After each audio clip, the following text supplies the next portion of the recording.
Okay. Good morning, Paris. Good morning, everybody. It's so nice to be part of the 2021 Secours Expo.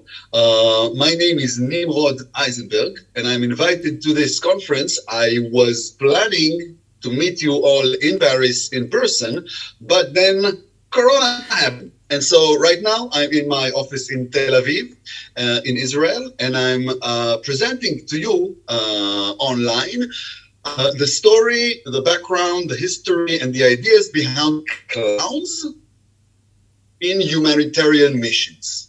Hmm? Clowns? Humanitarian missions? Yes. Let's see how these things work. So we start now with our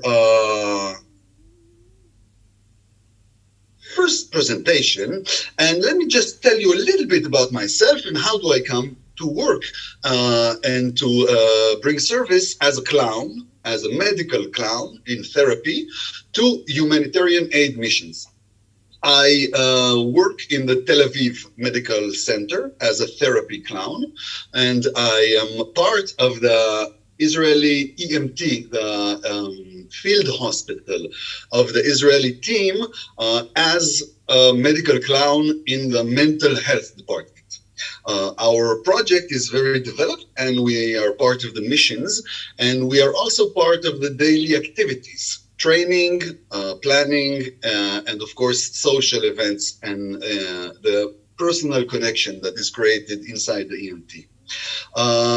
In my personal life, I'm a worker, a healthcare worker in the hospital as a clown, and I also work for the Israeli Medical Clown Association, the Dream Doctors Project, where I am the content advisor and I do the training and special projects that we create.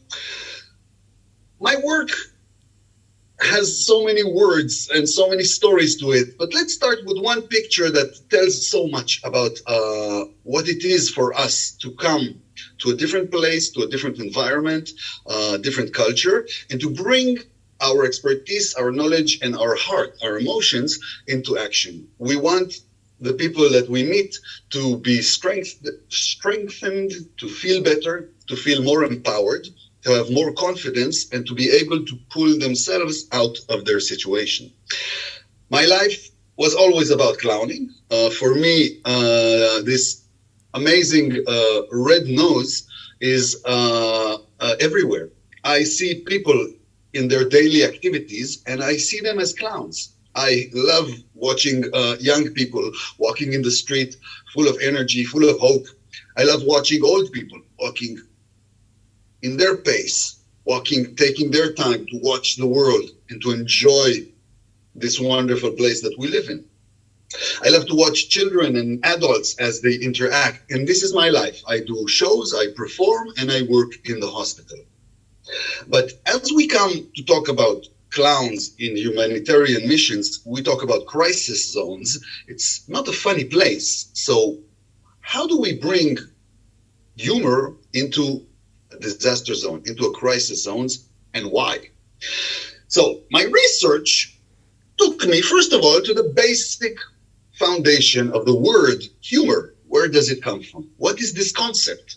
And as I look back into the etymology, the word itself, humor, it goes back into ancient Greece, into ancient Greek language, and to the different humidities in the body that were considered by ancient Greek medicine to be a balanced situation.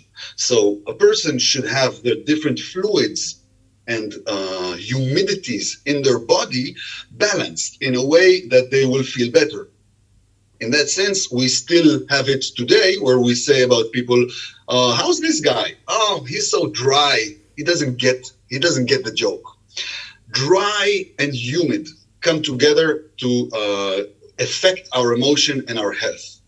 And so in the very first idea of humor, we already see the connection between feeling better in your spirit and in your body. But we don't just take humor, we take this red nose, the art of the clown, the clown itself to the therapy field. Why? Why is that? What is there about these clowns that is therapeutic, that has a value in therapy and in process of becoming better in different situations? So let's start and look about these clowns. We see these clown characters in so many cultures around the world. In ancient times, we could find them in statues, in paintings. We even still have them marked on the walls in many places, where you see these interesting characters, people from our community that behave different, that act different, that react different, and use the world around them in a different way.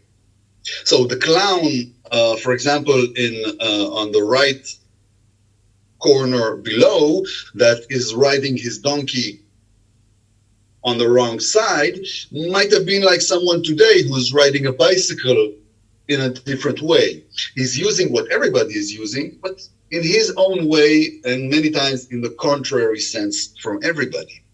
The clown is the one that plays with the world around him, and we start to see these characters in so many ancient, interesting cultures, where they also have a ceremonial and a therapeutical job. They are part of the medical therapy theme of their culture. And so for example, in Central America, we see these interesting characters, Heyoka, the Heyoka character, which are essentially shamans, shamanic artists, shamanic healers that come to heal using natural resources around them, but mainly, or much in that sense, they use their character. They influence the things that they believe in. They influence energies, spirits, personal connections. They come there to scare away the disease, maybe, or to encourage and invite good spirits. And so we start to see how artistic points of view, therapeutic goals, and personal connections start to play a game. And as you see these characters, they are all interestingly different. In our culture, where I come from, we see clowns in many, many places as well. We see them, for example, in the tarot cards, where the clown is actually a pretty strong and energetic character that has many different ways that we can follow them. We see them in the opera, where actually, for those of you who remember, Ridi Pagliacci, there's an interesting thing about the clown being a source of joy, but also a source of sadness, or a connection to a sad story. If you remember this image of from Shakespeare, from Hamlet, the image of Hamlet himself talking to a skull, to a dead skull. So in this scene there, the skull is actually his court jester, the clown of the palace. And he speaks to this dead clown about life, about death, about the passage of life, and the connection between happiness and sadness. And so we see these clowns in so many places in our culture, and they involve emotions, and they involve destiny, and they involve therapy and arts. And here we have them in the deck of cards, the Joker. In every house, almost, there is a deck of cards with two clowns in it, with a Joker. And let's look at the Joker. What is the value of the Joker? Because in the deck of cards, the king is the king and the three is the three. What's the value of the Joker? So, of course, the Joker is the one that can change their position. He can be big and strong like a queen or a king, or he can be simple and small like a small number. The Joker is the one that can change his place. His identity is fluid, and he can be in different places in society. Did I tell you that I'm a little bit of a philosopher clown? I like to look at the philosophy and the mythology and the other aspects of this wonderful art and to bring out the essence of why do we do it and how does it work. So we have this wonderful red nose. And just look at the image in front of you. Because this red nose is what we call a mask. It is the mask, the world's most small mask. It is the mask that doesn't hide. It's the mask that reveals you. It's the mask that shows your face even better, even stronger than what it is. And when we look at these faces in the picture in front of you, I guess you know some of them, and some of them you don't know. Me as well. I just picked up some pictures from the internet because there's an interesting lesson here that the clown is like a symbol of basic humanity. It enables us to see every person, a stranger or from a very different culture from us, and to identify them. Ah, this person is a clown. It's the symbol to say, I'm right now playing, I'm right now in a game, and I'm right now in an interaction with you. Also in these beautiful pictures, what we see are sometimes famous and strong people putting up the nose, and then some people that we don't know at all put up the nose. And somehow they balance out. They are both in the same place. So this red nose is a wonderful instrument to balance humanity, to bring the people of power down to the level of everybody, and to bring the people who have no power up to the place of contact. Very interesting instrument this is, this red nose. So clowns have been going to hospitals for well over 100 years. You see many faces here, and actually the journal that I've put the article is from 1905 from Paris, and it tells the story of the circus clowns coming to the hospital to entertain the children and to help them. We see some French culture clowns in one of these pictures, and of course Harpo Marx, huge star at that time, going to the hospitals helping children. So we see clowns involved in therapy for so many years already. It's kind of a new and an old métier at the same time. Now, I want to really show you what it is that works. Why are these clowns good for therapy? So let's look at really, let's say, the grandfather of modern clowning, even of cinema. You all know this name, right? Everybody knows it. So let's say it together, okay? Let's say this name together, okay? 1, 2, 3. Charlie Chaplin. Sir Charles Spencer Chaplin. What a character. This guy was born with very little luck. He was born in London. He came from a ruined family. His mother was not active and did not take care of him. His father ran away. He grew up in an orphanage. This kid had no chance, no luck, and very little possibilities. He was such a strong character, such an interesting and developed man, that at a very early age, at already the age of 25, he was already on the other side of the ocean in America, developing this new field of cinema, writing, directing movies.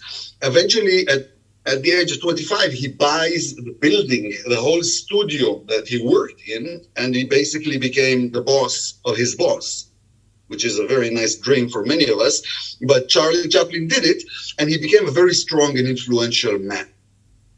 He wrote, directed, and even wrote the music for his movies. But what was his role in these movies? Let's take a look. Nothing works for this guy. Problem. Everybody chase him. Everything hits him. Everything falls on him. So many problems in his life.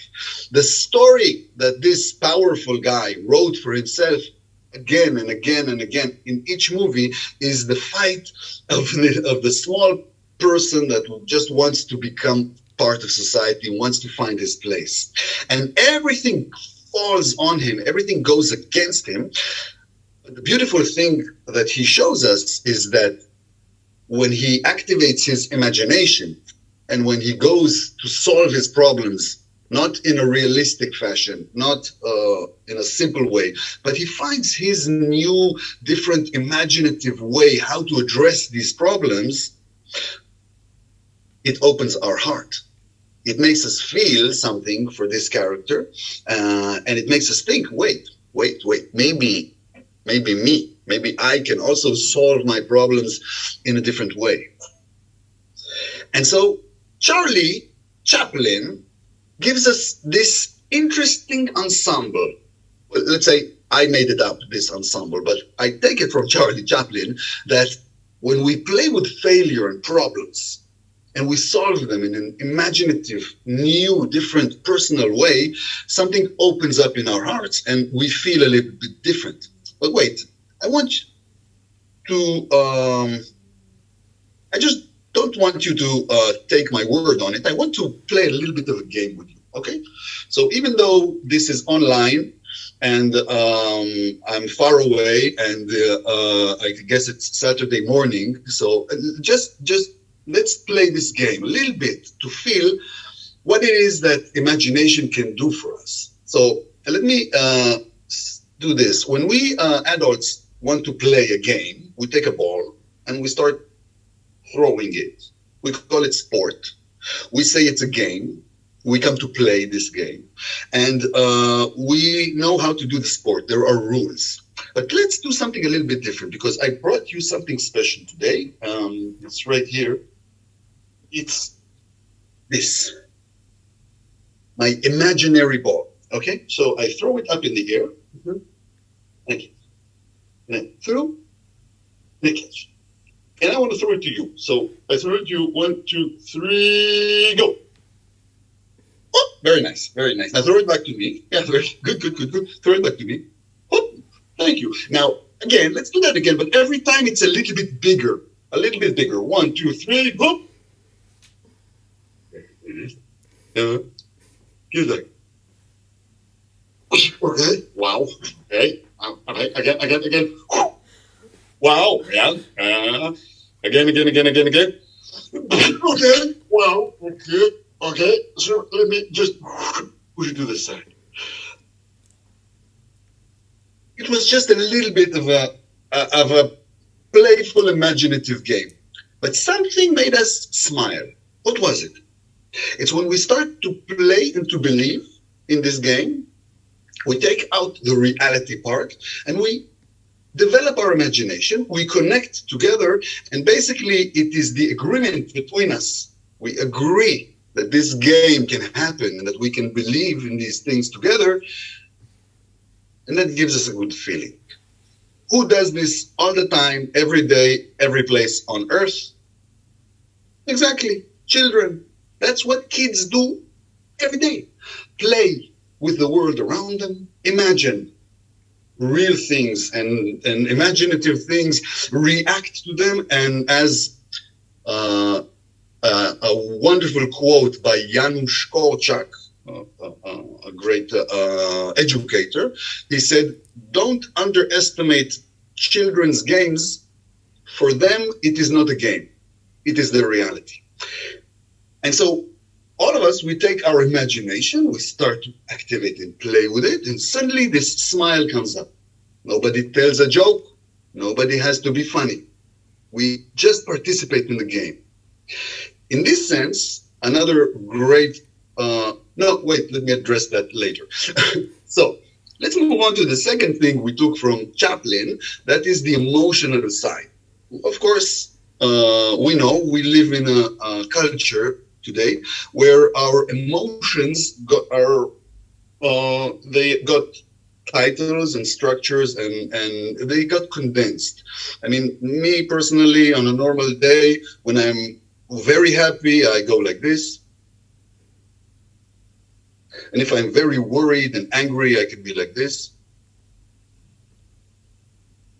So the range is pretty small. Let's make it a little bit larger. So let me say an emotion and a number from 1 to 5. Okay, and we'll just make the expression of this emotion. Okay, so let's say surprise. Surprise. One. Surprise. One. Hmm? Two. Three. Four. Five. Perfect. Thank you. Thank you. Again, we smiled. We burst out the laughter. Nobody told any jokes. Nobody had to be funny. Let's take another emotion. Let's say anger. Angry. So, angry. 1, 2, 3, 4, 5.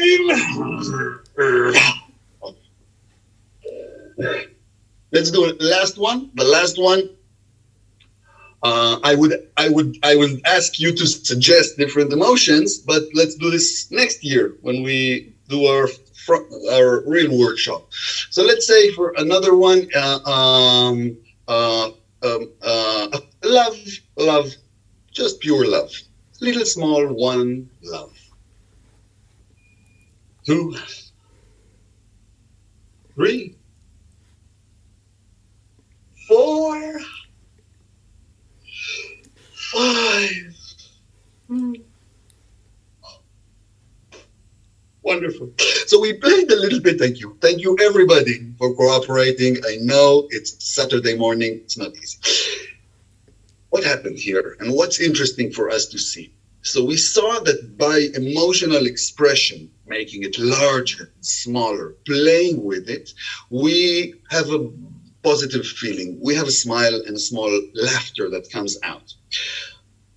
This ability to control and define your emotions can be a very interesting change. We are most of the time subject to our emotions. I become happy because something happened. I am surprised because something of the outside.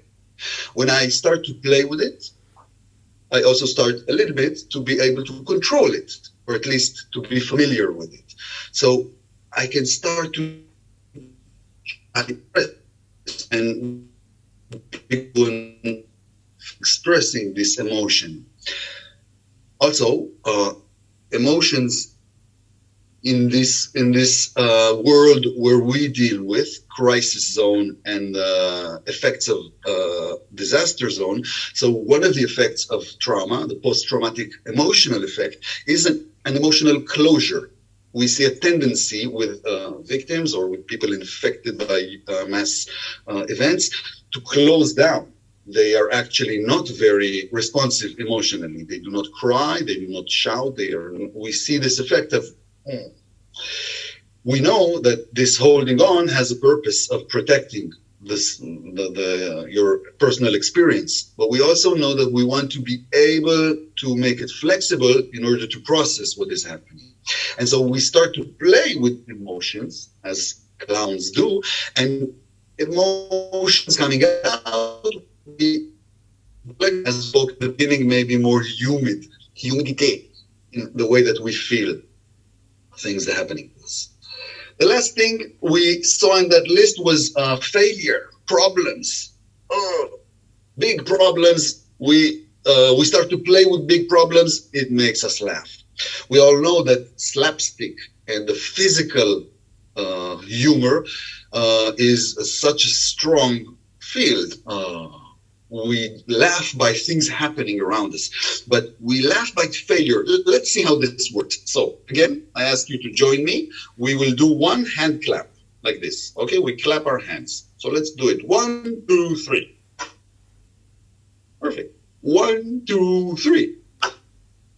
Okay, now let's do it without 1, 2, 3.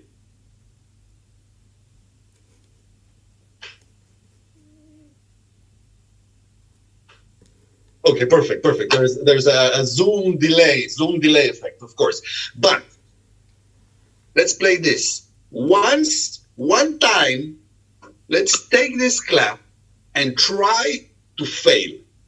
Don't succeed in this hand clap, okay? Try. 1, 2, 3. Yeah, perfect. Again. 1, 2, 3. Ooh. Yeah, perfecto. 1, 2. And one last one. Let's try another one. 1, 2, 3. Okay. Interesting. There are many different ways to fail. It's actually a very personal, individual experience. We talk about success in this example. For example, the hand clap is how we all do it, and we know how to do it, and it looks the same. That's the power of it. We all clap our hands together.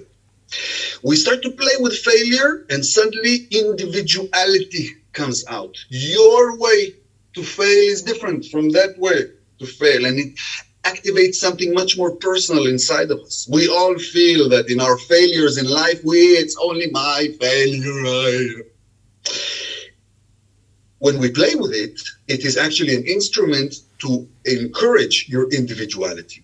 We become more individual when we play with our failure. And again, when we come for emotional support to crowd, to a population that is hit by a disaster, one of the things that we want to create is this personal, emotional experience of satisfaction, of confidence. And actually, playing through failure brings out an individuality inside each person.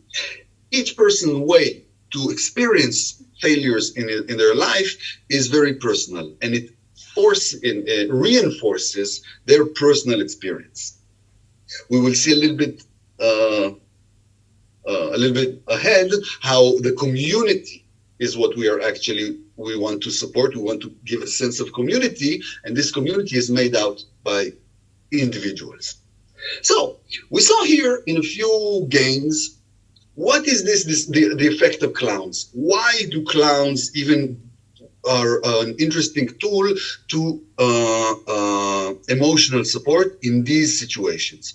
So let's go back and see how basically we come as, again, let me go back to what we're doing right now.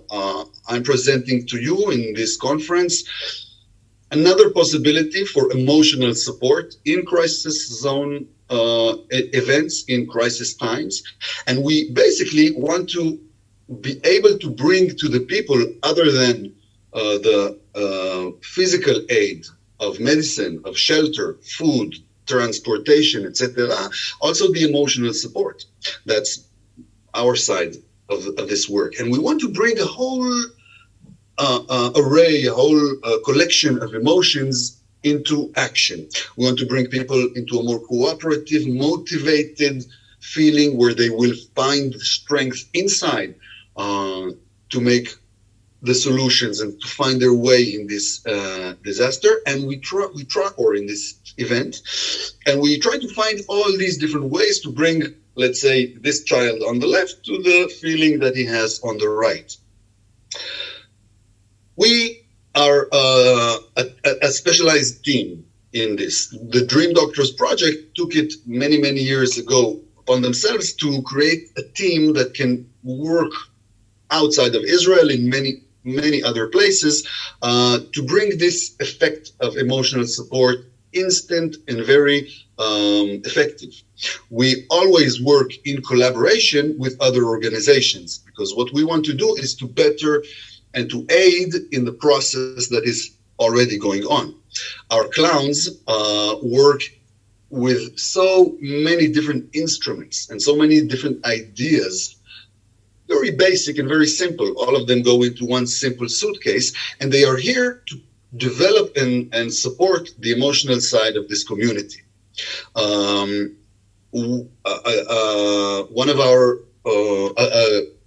One of my, let's say, inspirations professionally comes from Winnicott, from the psychologist that wrote so much about playfulness, about the measure of a person's well-being, emotional well-being, in their ability to play, in their ability to create and to share a playful moment. And what we see is that it brings a change into so many other places.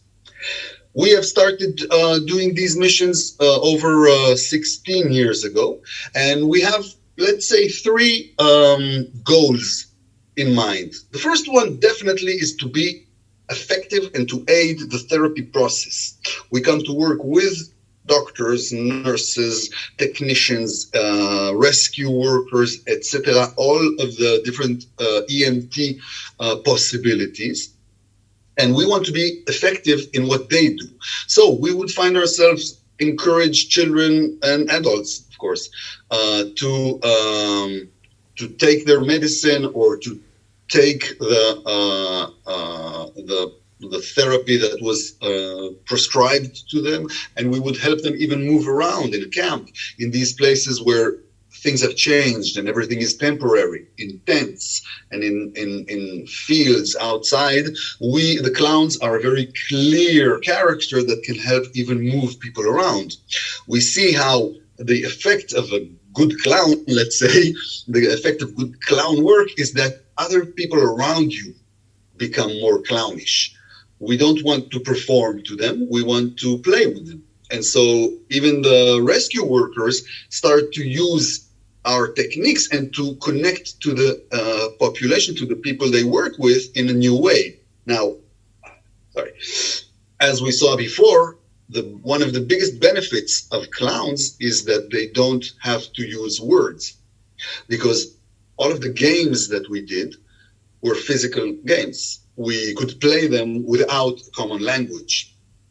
This enables us to bring a huge new communicational skill to a place that always, by definition, has different languages and different cultures in it. And so the clowns bring out the ability to connect. All of these photos that you see here have to do with people from different cultures coming together. The second goal we have is to give emotional support and to be a positive force, both to the patients, to the people we work with, and also to the staff, to the people who come to help. Who helps the helpers? Well, the answer is they help themselves. But we can bring new techniques and new ways and new energy, new atmosphere to help people, the ones, the doctors, the nurses, the people who are busy doing the work, to have a short relief, to find new ways to interact.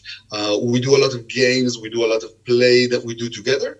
And we also found different ways to connect these staffers with, for example, the families back home. Many of these people have, of course, children of their own back home, and children react very strongly to the clown.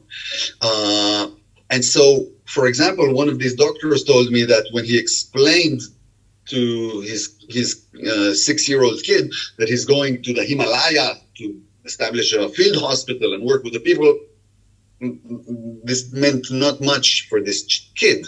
But when we sent him a video together and he said, I'm here with a clown working in a hospital in the field, the kid could laugh about it and could connect to it. And what we see is that we have the ability to connect the staffers with their families back home. Of course, our goal is to be as effective in therapy, but we also bring art. We are artists, and we bring shows and different music and other arts that help people reunite, feel a community again, feel creative, and work together. We love doing this. We love doing these jobs. And let me show you a few examples of how does it look there in the field. Okay? So let me just share the music. Himalaya, Himalaya, Himalaya, Himalaya, Himalaya, Himalaya, Himalaya. One, Everest. One, Everest. Three.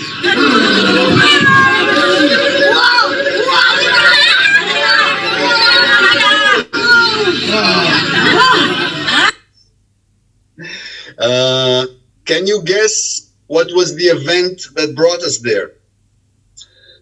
So it was the 2015 earthquake in Nepal, in the Himalaya, and we were there as part of the Israeli field hospital mission, humanitarian mission. But of course, it was a huge challenge for us how to bring these children from Kathmandu and from the villages in the mountains in contact with us. And we found that it's the simple words that we all share, because Himalaya is Himalaya also there. So we could use the very simple words and a game.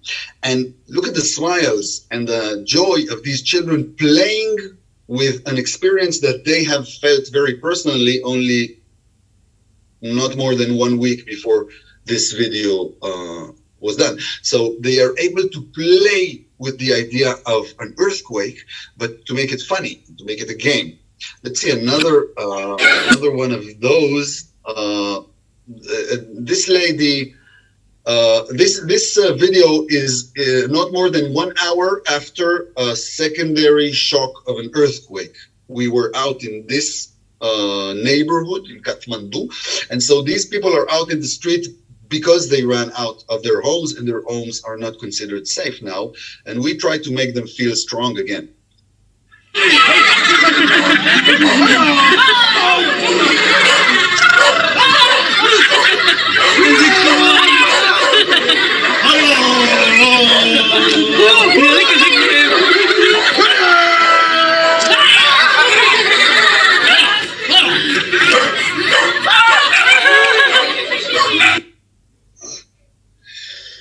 By the way, these cleaning, these brushes that we use are local toilet brushes that we bought for juggling, because I'm a juggler and I love juggling with local stuff.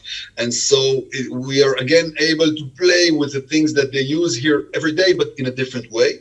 And of course, in this improvised moment in the street, this lady got the power back to scare off 2 strange clowns, and no earthquake will break her. Another video is of a show that we did for an orphanage, and these children, these wonderfully educated and very polite and interesting, strong children, what we wanted to do again was to play with the effect of fail, of problems, of things not going well, and the ability to laugh on it.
We don't get an Oscar for filming, of course, but it was field conditions, and we're just so happy to show how these things can develop and how can we bring more and more emotional support to these communities who need it so much. I want to start to wrap up. But not before I tell you that what we do in the Dream Doctors project in Israel is that we take clowning seriously. We developed the academic background very seriously, as you can see. We developed the academic background to the art of clown and the positive results and the positive effects of this kind of humor in therapy. And so we have also developed the research body, and you're all welcome, as you're interested, to Google the research archive of Dream Doctors medical clowning to see different researches that inspect different moments and different aspects of this work, especially in the effect on patients, on other staff people, and on the environment around. What are the ways to do it in the most benefit manner?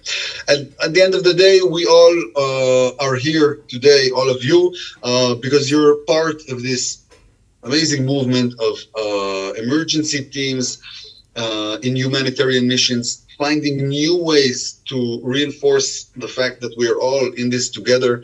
We are all in this little planet flying in space under the same circumstances, and we have the ability to help each other and to grow together. What I'm most interested in as an artist is how art can bring more happiness, more joy, more beauty to the world, even in times of problems. Just as a last note, of course, we are all undergoing a little bit of a catastrophe event in this last year by the corona crisis. And just to say, this for us was also an amazing challenge to grow, to find again the way in Israel, in the hospitals where we work, how can we bring emotional support, happiness, joy, humor, even into these very strange and uncertain days and time that we live in. And so our clowns find new methods to work, either through video or through windows, or as we saw, even going full cost, full gear, and going into corona departments, and of course use any different way that we can to make even this time a little bit lighter, a little bit funnier, not by ignoring what's happening, by playing with what's happening. I would like to end on a positive note because, yes, everybody, it's true. We got it. We found the corona. Okay, we got it. Okay, so it's fine. Don't worry. It's here. I got it right here, and it's fine. And let's get all of this out of the way.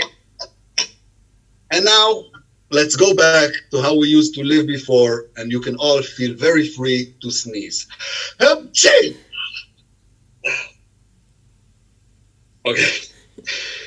Thank you very much. Thank you very much to the Paris Secours Expo of 2021 for inviting me and for having me over. Thank you everybody that participated.